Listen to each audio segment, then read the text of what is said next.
Again, the world hears the thunder of war. But Korea was to be no back alley battle, no local conflict headlined one day and forgotten the next.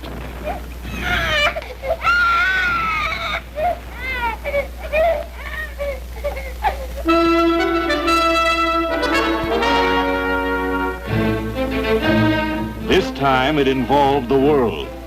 The present situation is a serious one and is a threat to international peace. This time, through the United Nations, the world acted. The United States, Turkey, the United Kingdom, Australia, Canada, 38 member countries all rushed men and equipment to support the South Korean army.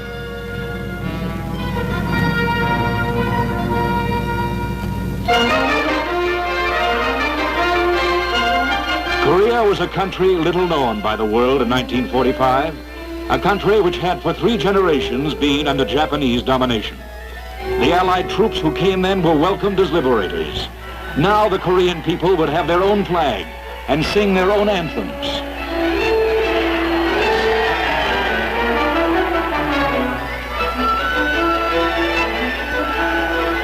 But who noticed in those days of joy that a line was being drawn across the map of their country?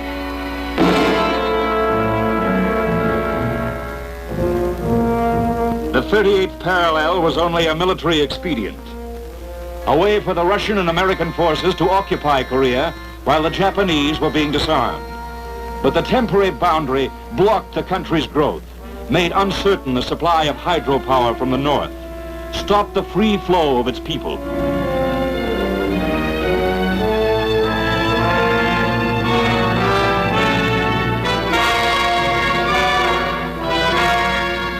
The boundary became a fixed barrier which no conference could erase. Even the United Nations Commission, established in 1947, was not allowed to cross it. Thus, UN-sponsored elections could be held only in the South. The Republic of Korea was proclaimed, and the United States Army of Occupation withdrew.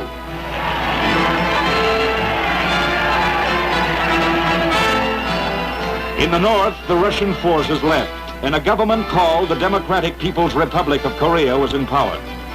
The 38th parallel was no longer a border. It was a deep chasm between 2 halves of one country. Elsewhere, all Asian peoples were fired by the democratic vision of Mahatma Gandhi. In every country rang the cries for independence. Freed from the ties of colonial empires, Asia's destiny was now her own. This was no sudden rising. Half a century of struggle lay behind the hard-won liberties.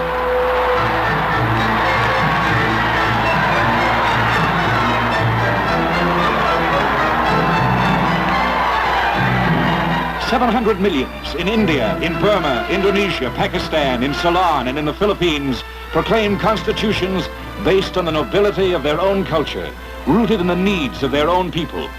Today, the new leaders of Asia, like Sukarno of Indonesia and Nehru of India, guide their countries through the problems of nationhood.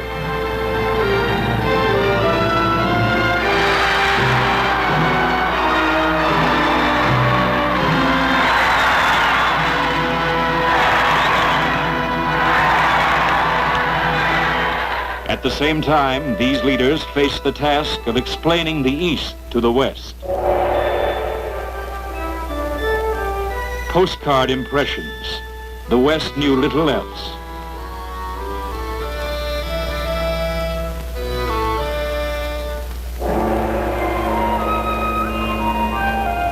Here were ancient cultures, religions whose followers were numbered in the hundreds of millions. And these religions gave to everyday life the power and grace of art.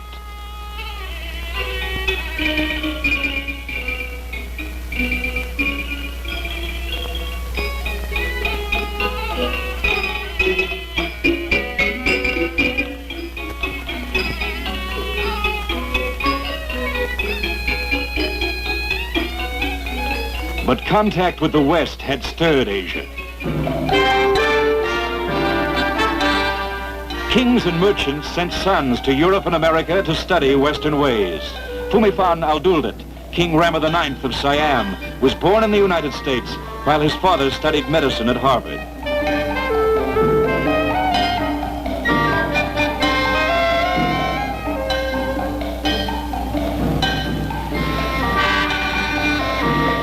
In other ways, too, Asia was feeling Western influences.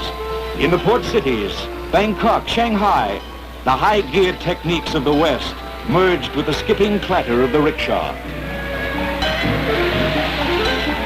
From the few glimpses Asian people had of the West, they discovered there was another kind of life which provided even more than food and shelter.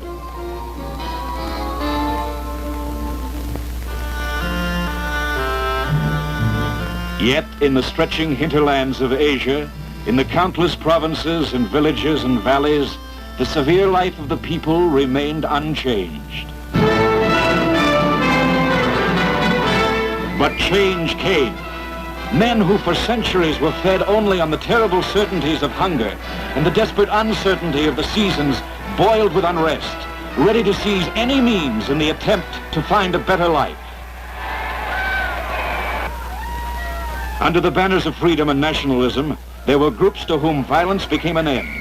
They created the chaos which threatened to shatter the hopes of Asia. The way of the East, Gandhi had said, is the way of nonviolence and love. This must Asia teach the West. In the vicious riots for freedom and independence, it seemed that the Orient had ignored Gandhi's message.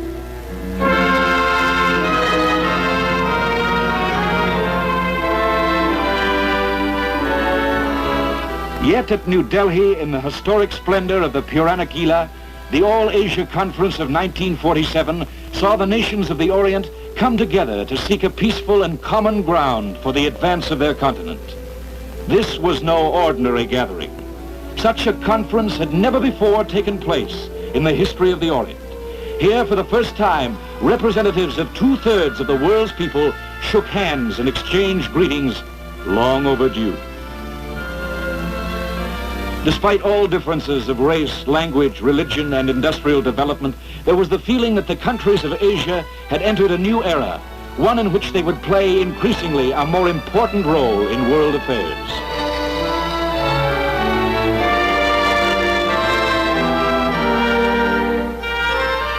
Then the hopes of Asia were raised by the signs of friendship shown by many Western countries. The Commonwealth ministers meeting in Ceylon recognized the urgency of Asian needs. Theirs and the many programs of the United Nations made the development of Asia a matter for world action. Canada's Lester Pearson pointed out the challenge of our day. We in the West, he said, must provide some real satisfaction for those everlasting hungers for bread, security, and freedom to which the communists pretend to cater. Otherwise, we shall not secure the support of those in many parts of the world, and particularly in Asia, on whose cooperation we must rely in the days ahead.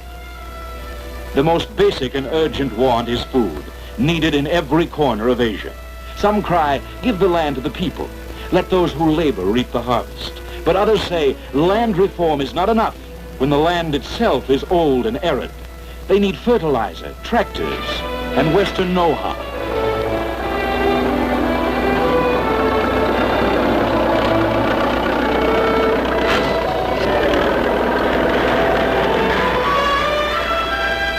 And while still others ask for schools and textbooks, the West knows that the real solutions lie with the peoples of Asia themselves.